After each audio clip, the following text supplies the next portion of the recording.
হলো ভাঙা আয়নায় মুখ দেখা এবং ভাঙা প্লেটে খাবার খেলে কি হয়। ভাঙা আয়নায় মুখ দেখলে আর ভাঙা প্লেটে খেলে কি হয়। উত্তর হলো ভাঙা আয়নায় মুখ দেখলে দেখতে একটু অসুবিধা হয়। ভাঙা প্লেটে ভাত খেলে কোনো কিছু খেলে ওই প্লেটের যেহেতু ভাঙা এজন্য ওই খাঁজে ভাঁজে জীবাণু ময়লা লেগে থাকতে পারে, সেজন্য এটাতে খেতে অনেক সময় অরুচি হয়। উত্তর পাইছেন তো?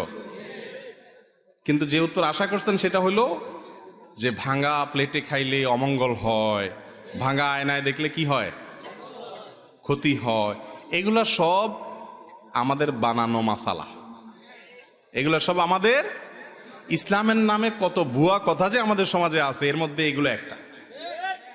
ভাই, যে বেচারার ভালো আয়না নাই, তার আয়নাটা ভেঙে গেছে, বেচারার আর টাকা নাই, আপনি ফতোয়া দিলেন কি ভাঙা আয়না মুখ দেখলে ক্ষতি হয়, তো বেচারা আর আয়না দেখতে পারলো না।